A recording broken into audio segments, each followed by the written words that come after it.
Pessoal, boa noite, paz, Senhor. Noite abençoada para vocês, para todos nós, nessa noite de terça-feira, hoje, dia 8 de abril de 2025.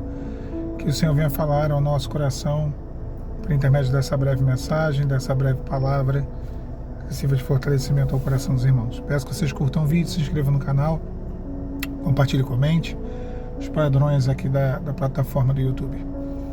A palavra fidelidade, ela é uma palavra que a Bíblia evidencia bastante, né? Quando a gente olha a história de alguns personagens, nós vemos a fidelidade de Ruth para com a sua sogra Noemi.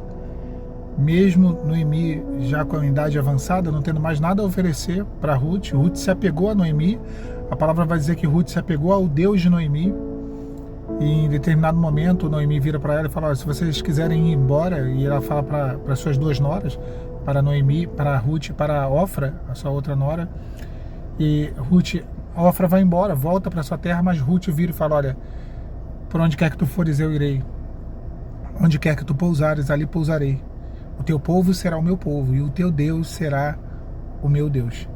Então, uma declaração de fidelidade, uma declaração de amor.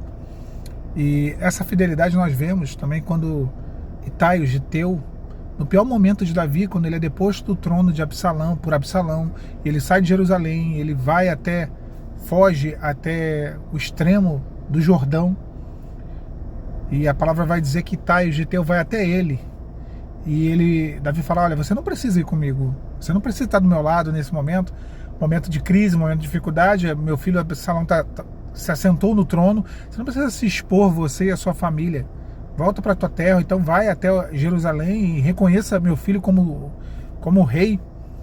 E Itai vira para Davi e fala: não, de forma alguma, no lugar onde estiver o rei, meu senhor, seja para a morte ou seja para a vida, ali estarei eu. Então, irmãos, nós vemos esses personagens, essas pessoas que demonstraram essa fidelidade. O outro personagem que eu gosto também de citar, embora a vida dele, em muitos momentos a gente usa ele como um exemplo errado, né? Mas ele teve seus momentos, e vários momentos, depois se tornou um grande exemplo, que é o discípulo e apóstolo Pedro, quando Jesus fala para a multidão: olha, quem não comer do meu sangue, quem não comer da minha carne e beber do meu sangue, não tem parte comigo. E aí a multidão torce o nariz, porque eles não entendem a revelação espiritual daquilo. E eles começam a se retirar, e Jesus vira para os discípulos e fala: olha, vocês querem também se retirar? Quereis vós também se retirar? Pode se retirar então. E aí Pedro vira e fala: Senhor, para quem iremos nós, se só tu tens as palavras de vida eterna? Então a fidelidade de Pedro também foi demonstrada nesse momento. Lá na frente ele vem a negar Jesus, mas a fidelidade é demonstrada a partir do momento em que a comunhão e a vida dele é restaurada, e quando Jesus se reencontra com ele ali no mar de Genezaré. Então a fidelidade é uma palavra que nós vemos. Agora, é claro que é muito bonito olhar para esses exemplos de fidelidade, esse compromisso assumido mesmo diante de circunstâncias desfavoráveis, e a gente tem que lembrar da fidelidade de Deus, porque talvez, sem dúvidas, seja essa a maior fidelidade. Não a nossa fidelidade para com ele, porque, vamos ser sinceros, sem hipocrisia, é muito falha a nossa fidelidade, é muito falha a nossa... Nós somos fiéis, e aqui, de novo, sem hipocrisia, a nossa fidelidade é extremamente condicional. A muito custo nós conseguimos nos manter fiéis quando estamos numa situação desfavorável, quando estamos passando por uma dificuldade. Nós até nos mantemos em algum momento fiéis, mas oscilamos, entramos em murmuração, entramos em questionamentos. Então vamos ser sinceros, a nossa fidelidade é extremamente condicionada às circunstâncias. Já contrário, nós podemos dizer que é totalmente diferente, né? A fidelidade de Deus para conosco é independente das circunstâncias, daquilo que fazemos, daquilo que em algum momento nós nos transformamos. Deus é fiel, e ainda que sejamos infiéis, Ele permanece fiel. Ele não pode ir contra a sua palavra. Deus é fiel e ponto. É claro que não quer dizer que o fato de Ele ser imutável na sua fidelidade Ele vai cumprir promessas mesmo diante da desobediência? De forma alguma. As promessas, como eu sempre tenho dito aqui, a Bíblia nos mostra, são condicionais. Mas a fidelidade de Deus, essa imutabilidade da fidelidade de Deus, ou seja, Deus não muda, Ele sempre será fiel, traz para nós uma segurança, uma tranquilidade. Que às vezes a gente está mal, como eu falei hoje de manhã, sobre cair. Aí a gente está caído, a gente está cansado. E caído não é só em pecado não, irmãos. Às vezes caída não está em comunhão. Às vezes caída está fraco. Às vezes caída não tem condições de caminhar, de prosseguir. Caída é um monte de coisa. Caída é você não conseguir estar na posição que você deveria estar.